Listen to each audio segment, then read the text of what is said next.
We have stuff that just stays as pencil drawings, but it just, I don't know. There's something about it, and I hate it.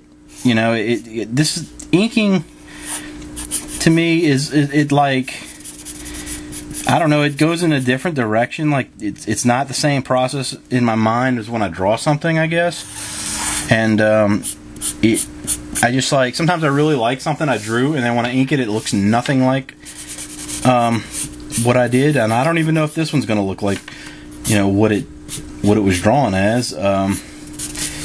But maybe it will. I don't know.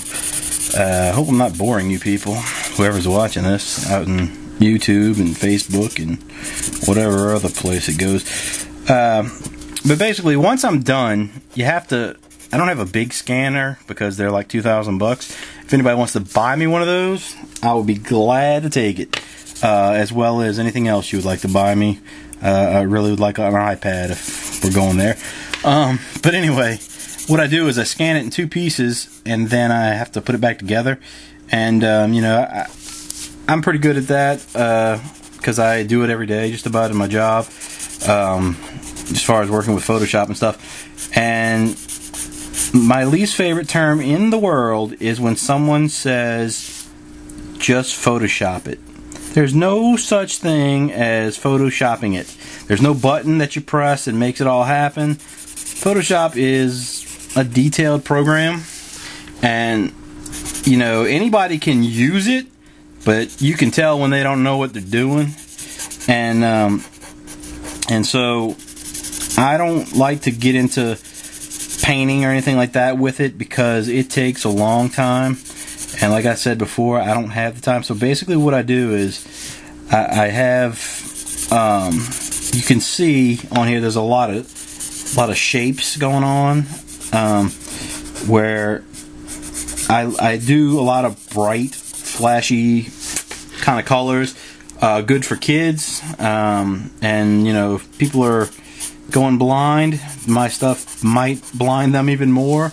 Because it tends to be, you know, really bright. Let me try to show you those covers again. You know, you see, I don't know if the light's messing it up, but purple and yellow, green and yellow, purple, red, yellow. You know, it's just a lot of bright stuff going on that breaks up the characters. You know, green, blue, and usually I will not go into too much shading. What I do is, once I've got the basic color, I take a version of that color, darker, usually. Like if you can see right here, we've got yellow and then a darker yellow. The red guy doesn't have any shading, but he's got, you know, just a kind of a gray. And I don't go any further than that. Now, if I was doing it by hand, I would. But it takes a long time to really color something by hand, and it's expensive. And I would use markers, Prismacolors, and they tend to be about $3 a piece if I buy them locally. If I buy them on the internet, probably get them about $1. I found a way to revitalize them. I don't know if you guys have ever heard of Katie Cook. She's a very good artist. She does a lot of Star Wars stuff, very cute stuff, but it's really nice. Her stuff. And you could probably look her up. I think it's on Katie Can Draw. There's a thing that talks about Prismacolors that she did, how you can refill them, not refill them, but rejuvenate. That's the word. Just if you go online, just put Katie Cook and Prismacolors, and it'll come up the first thing. And it'll show you how to do it. You're gonna need some alcohol and a needle, which, you know, not everybody needs to be dealing with a needle. So, you know, if you can afford Prismacolor markers, just go buy them.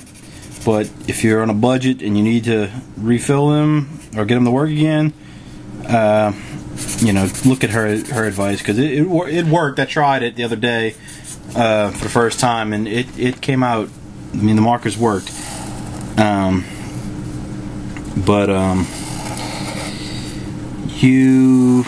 What I wanted to say, as far as doing comics, like I said before, everybody can draw, whether they believe it or not. You know, it doesn't have to look like somebody else's drawing, and that's the thing I think people get freaked out about, is like, oh, if I can't draw as good as, you know, Jim Lee or Alex Ross or, you know, Todd McFarlane, anybody, you know, Mike Magnolia, then I can't draw. But, you know, if you look at all those people, none of them draw the same. You know, it's like they're the best, or were the best, I guess, at the way they draw. And, you know, it's changed so many times, and since I've been collecting comics, it just, you know, I don't see why anybody would not try it, you know, if they wanted to.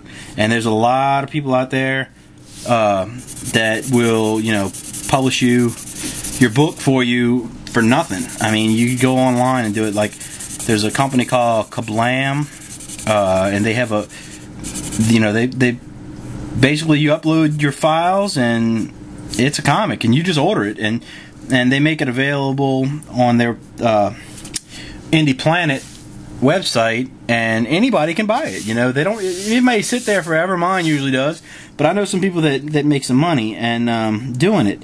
And if you ever wanted to go do a convention or whatever, you just, you know, order whatever many copies you want of your book, and it takes a few weeks most of the time, and then it's done, and you have a, you know, a print comic. That's where mine came from. But there's other places out there too that you may want to check out, because there's a lot of places that get yourself, you know, some books, and they'll look nice and professional, and, you know, you'll be a comic guy. That's all I ever wanted to do, and, you know, I didn't get any of that in college, how to do it. So it took me a long time to figure it out, that, you know, you can just do it, and, you know, nobody can tell you can't these days. It's not like it used to be, where you had to go and get somebody's approval before you could be, you know, printed. And, you know, it also leads to being a lot of junk out there. But, you know what, nobody has a right to really judge anybody's art, because if somebody likes it, it's art. That's as far as I can, you know, say on that, because, you know, all you got to do is be liked by, you know, one person that's not in your family, as far as I'm concerned, and you're successful as being an artist. So just do it. You know, if you're out there and you want to take a shot, take the shot. You know, it can't hurt. You know, it ain't gonna cost you that much money. It ain't on video. You know, you can put a comic together basically for the price of the paper and the ink. You know, and once you got that, you can just, you know, order as many. Hey everybody, the video kind of messed up once again. The memory card filled up on me that time, so I'm gonna have to get a timer or something on this so I can figure out what I'm doing. Anyway, I was saying that you could basically do a comic for the price of the ink and the paper, and then you know, you can go on one of these websites like Kablam, or I can't think of the other one. But there's a couple of them out there, and I mean, they're basically print on demand. So you put your comic up there, and it's on their website for sale, and, you know, anybody can order it, and you can order copies of it. You know, usually there's no minimum, so, you know, you can order 1 copy, or you can order 10 copies, or, you know, whatever you can get people to buy. You know, and if, you know, maybe you get somebody to sponsor you, and maybe they'll buy a couple, you know, copies, or, you know, say, hey, I'll give you the money to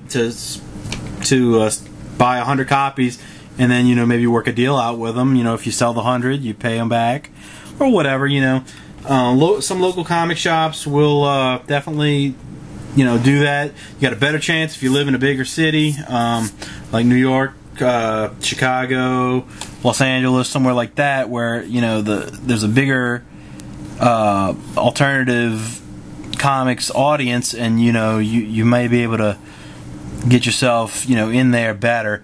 You know, I'm in New Orleans area, and I mean, I got a few shops over here that would probably put my stuff in there if I was to go over there and ask them.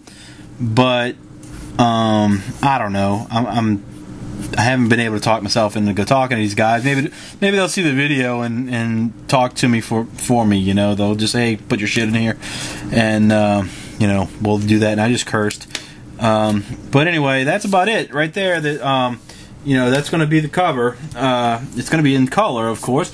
The name will go across the top. Strange City Heroes. The little, I don't know what you call it, the little bar thing. With the name, number, and all that stuff will be right there, kind of like that thing right there, and that, and that'll be it. And it'll, you know, there'll be some words down here. I'll probably say just like starting over or something like that. You know, it'll be a lot of yellow. I'm not sure what color the background will be. Maybe purple. I don't know. I may want to get away from that because the reason, I mean, the very first issue. The original was that, and you know, it looks a little different now, but it was purple and yellow, so I wanted it to be a little different, and I'm leaving out that guy right there who is Stick Boy Jr. I'll go over some of these people just so you know the names of them on the covers. The guy in the background here, that's Ultimate Flamo, used to be known as UFO until they figured out who he was. You can see this eye right here and this shape. That is the Kraken. Can you see that? Oh, I'm sorry. I don't know if that's in there. But anyway, the eye, the little shape in the back, that's the Kraken. Who do we have here? We got Stick Boy Jr. again, Golden Cape. That is the Black Skull. He is a bad guy. He is also the brother of the Toxic Skull, so family of skulls. I don't know if you saw that, so I just wanted to put it again. That would be Ultimate Flamo or UFO, and he's an alien and he doesn't speak English. He has these gobbledygook words. His most famous one was Gleebly Ploo. Oh, I can't even say my own word that I made up. And if you read the comic, you'll find out what that means in a story called that. So anyway, I try to be humorous in my comic. I don't keep it serious. I want it to be where maybe a 8 to 10 year old can read it and an 80-year-old can read it, and everybody can have fun with it. I mean, it's superhero, and sometimes it's a little dark, and you know, people will die. And you know, just like in any other comic, you know, that happens, but it's not blood and gory, and you know, there's fighting, but it's not ultra violent or anything like that. There's no blood. I think the only blood we had was a zombie who did get his head chopped off, but that's what happens with zombies. And besides that, it's really not bad at all. I mean, if you're a parent that wants to you know, look at it first before you let your kid look at it, that'd be you know, fine with me. I think that would be the best idea for most comics anyway for a young kid. But definitely, you know, it's not too bad. You know, there's no cursing, even though I did say a bad word. There's no cursing in it at all. You know, nobody,